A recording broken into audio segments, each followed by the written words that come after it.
ازيكم؟ هنعمل مع بعض النهاردة كبدة العربيات والمحلات المشهورة اللي ريحتها كده بتبقى قلب الدنيا بالطشة الخطيرة. بصي، لازم تجربي الطريقة دي، ولادك هيتجننوا عليها. كل اسرار الكبدة بتاعة العربيات هتلاقيها في الفيديو ده، تقدري تقارنيها بأي طريقة شميتي ريحتها او جربتيها بره، وهستنى تقولي لي رأيك في كومنتات. بس لو اول مرة تشوفيني اشتركي في القناة وفعلي الجرس عشان يوصلك كل جديد مني، وهدخل معاكم بقى في الطريقة على طول.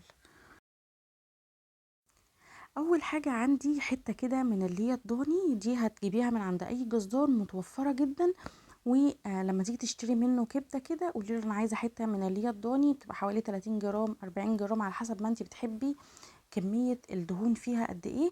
عايزه اقولك ان دي سر من اسرار الكبده او اي حاجه مشويه، بتدي ريحه خطيره ومش بيبان طعمها ولا اي حاجه، بمجرد ان هي بتديكي ريحه حلوه جدا. انا خدت حته كده حوالي 30 جرام، قطعتها صغير جدا على قد ما تقدري.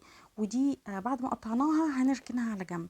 جبت بقى الكبده بتاعتي، بجيب الكبده من عند الجزار بخليه يقطعها شرايح، بحطها في الفريزر عندي تجمد عشان اعرف اقطعها كويس جدا. ما تخليهوش هو يقطعها لان هو بيفتفتها قوي لدرجه انه بيهريها يعني.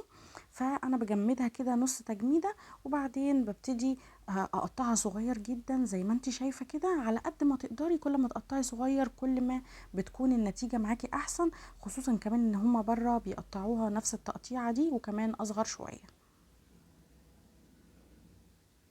عايزه اقولك على حاجه كمان مهمه، الكبده مش بتتغسل، هاتيها من مصدر موثوق فيه عشان فايدتها ما تروحش في قلب الميه. ولو بتنزل دم كتير حطيها في قلب مصفى تنزل الدم اللي فيها. المهم يعني ان انا من الناس اللي مش بتغسلها. ركنت الكبده بتاعتي على جنب، جبت بقى الهون بتاعي، حطيت فيه شويه حلوين كده من الثوم، وحطيت قرن من الفلفل الاخضر وقرن من الفلفل الاحمر. والفلفل ده كان حراق جدا. لو انت هو الافضل ان انت تعمليه فلفل حامي، انما لو عندك ولاد صغيرين ممكن تستخدمي فلفل الرومي، ما فيش مشكله. نزلت بمعلقه صغيره مليانه من الكزبره الناشفه، وبرده دي بتدي ريحه حلوه قوي للطشه بتاعتي. حطيت كمان نص معلقه صغيره من الكمون، وعندي كمان نص معلقة صغيرة. بصوا، انا بجيب الحبهان وورق اللورة بطحنهم مع بعض في قلب الكبة، وبحطهم على الكبدة على اللحمة المشوية، الميكس مع بعض بيدي ريحة حلوة جدا. او ممكن تحطي نص معلقة من السبع بهارات. حطيت معلقة صغيرة من الملح، وده كان على نص كيلو من الكبدة. المهم ان انا دقيت الميكس ده كله مع بعض في الهون كويس جدا، بس مش بنعمه قوي زي ما انت شايفه كده. المهم انا عشان الفلفل اللي انا حطيته في الهون كان حراق جدا، فجبت شويه كده من الفلفل الرومي. او ممكن تستخدمي فلفل حراق زي ما انت عايزه، ممكن تعملي ميكس زي ما انا عملت. المهم ان انا عايزه شويه كده من الفلفل الرومي، قطعتهم صغير جدا زي ما قطعت الكبده. ركنت الفلفل على جنب، وهعمل بقى صوص طحينه، شويه كده من الطحينه الخام، وفكيتهم بشويه كده من الميه. والطحينه بتاعت السندوتشات بتكون خفيفه شويه، ما بتكونش تقيله زي المشويات مثلا.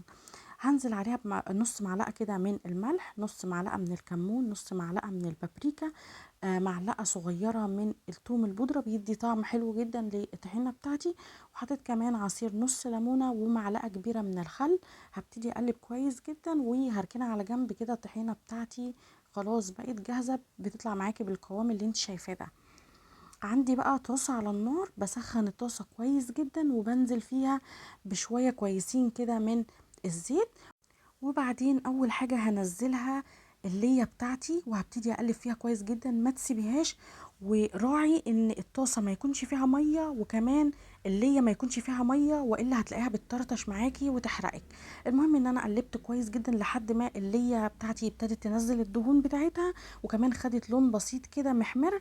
هبتدي انزل بمعلقة واحدة من الطشة اللي انا عملتها في الهون من شوية، وبعدين قلبتها تقليبة. اول لما شميت ريحة الثوم هبتدي انزل بالكبده بتاعتي. خدي بالك الطاسه في المرحله دي تكون سخنه جدا، ما تستنيش على الطشه لحد ما تتحرق او لما تغمق، عشان ما تلاقيش الكبده معاكي ممرره. اول لما نزلت بالكبده بتاعتي فردتها كده في قلب الطاسه، واديت لها تقليبه من الجناب. طبعا انا الطاسه بتاعتي عشان سخنه جدا فالكبده مش هتنزل ميتها. المهم ان انا بفردها كويس جدا في الطاسه، وبسيبها تاخد الصدمه بتاعتها، واتاكد ان هي مش هتنزل ميتها، وبعدين بديلها تقليبه تاني زي ما انت شايفه كده. بعد ما اديت لها تقليبه سبتها حوالي دقيقه على اول جهه، وبعدين هبتدي بقى اقلب الكبده مع الليه ومعلقه الطشه اللي احنا حطيناها على نار عاليه جدا. خدي بالك ان الكبده ما بتاخدش ازيد من 5 دقايق، الكبده متقطعه صغير جدا، وكمان على نار عاليه فمش هتاخد وقت معاكي. بعد حوالي 3 دقايق نزلت بيه باقي الطشه بتاعتي اللي انا كنت دقاها في الهون، ميكس البهارات مع الفلفل الاحمر والاخضر والثوم، واديت لها تقليبه كمان، وبعدين نزلت بيه الفلفل. يعني الكبده من الاول للاخر ما بتاخدش ازيد من 5 دقايق على نار عاليه. بعد ما نزلت الفلفل هبتدي اقلب كويس جدا، يعني حوالي دقيقتين كمان كده يبقى الكبده خدت معايا 5 دقايق. هبتدي بقى قبل ما اطفي عليها على طول هنزل بعصير نص ليمونه، ولو حد حب يزود ممكن بعد كده في السندوتشات بتاعته يبقى يحط ليمون زي ما هو عايز، بس انا بحط عصير نص ليمونه على الكبده نفسها قبل ما اطفي عليها على طول. وبعدين في الوقت ده انا كنت حاطه فحمه عندي على النار، وسبتها كده لحد ما تولع. وفي نص الكبده كده بحط ورقه صغيره من الفويل، وبعدين بنزل بالفحمه بتاعتي اللي انا ولعتها شويه صغيرين كده من الزيت. في المرحله دي انا كنت طفيت على الكبده عشان ما تطفيش معاكي الفحم، وبعدين غطيت الكبده لمده 10 دقايق 5 دقايق زي ما انت عايزه، وكده تكون الكبده بتاعتي استوت، وتعملي منها احلى سندوتشات زي ما انت عايزه بقى. ممكن تعملي سندوتشات فينو زي ما انا عملت كده، وممكن مع المكرونه، ممكن بطاطس محمره وعيش وسلطه الطحينه اللي احنا عملناها، بتبقى خطيره. عايزه اقولك بتدوب كده في البق، ريحتها بتبقى قلبة الدنيا، ولحد ما بتبرد ريحتها بتكون برضو قلبة الدنيا. جربوها بالطريقه دي، انا واثقه ان هي باذن الله هتعجبكم.